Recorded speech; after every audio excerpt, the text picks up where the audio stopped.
भोलेनाथ, कैसे हो दोस्तों? आशा करती हूँ आप लोग ठीक होंगे। तो आज सुनाएंगे आप सभी को शिव चर्चा होली गीत। तो आज बहुत ही प्यारी धमाकेदार होली गीत होने वाली है। अब भोलानाथ गौरा के पति महादेव वो वहाँ होली खेले।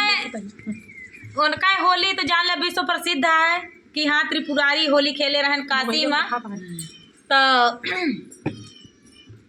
अब ससुरारी यहाँ तो देखा सरहज यहाँ भोलेनाथ के सरहज होली खेलत यहाँ भोले के साथ है। हाँ बटवा देखा कैसे होली खेलत यहाँ ए वीडियो में साथ है सरहज होली खेलती हैं। नंदोई के साथ है भोलेनाथ नंदोई लगवाई करे तो सरहज यहाँ होली खेलत यहाँ सरहद तई नहीं यहाँ इतनी सुंदर यहाँ सुंदर सुंदर नंदोई के साथ होली खेली है। तो बोला वो होली बहुत जबरदस्त हुई। कैसे हुई? हाँ तो चलिए सुनाते हैं ये प्यारी सी होली गीत। तो मेरे हुआ चलिए बगली बैठा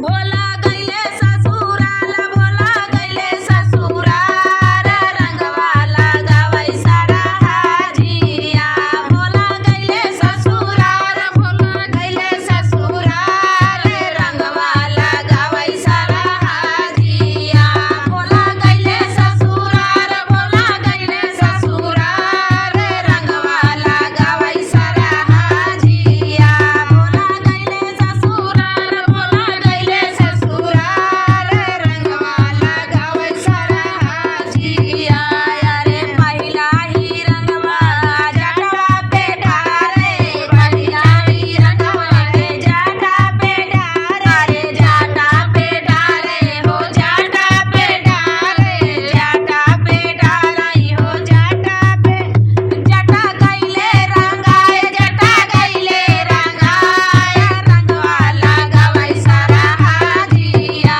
जटा गईले रंगाए जटा गईले रंगाए रंगवाला गवई सारा हाजिया भोला गईले ससुराल भोला गईले ससुराल रंगवाला गवई सारा हाजिया भोला गईले ससुराल भोला गईले ससुराल रंगवाला गवई सारा हाजिया। ये छोटी बच्ची है वो गा रही है हमारे सबके साथ गा रही है। तो इनको बड़ी हंसी आ रही है। मेरी बिटिया देखो कैसे गा रही है। तो चलिए सीख रही है वो भी हम सबके साथ और अच्छी बात है। तो चलिए गीत का भाव है देखिए।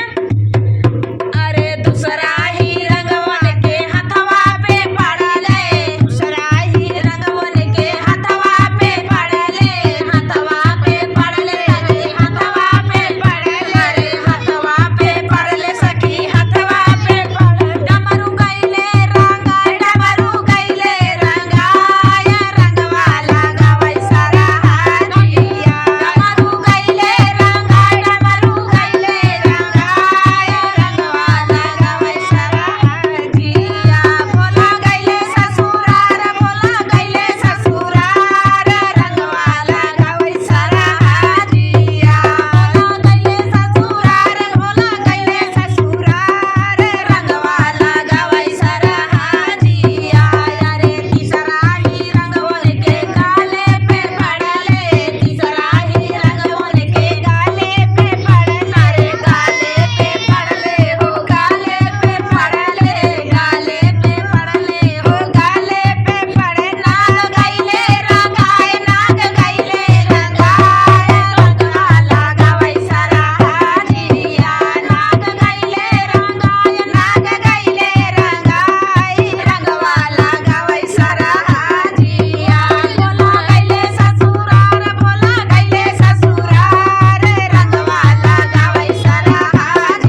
बताना कि गीत कैसा लगा। तो चलिए दोस्तों मिलते हैं।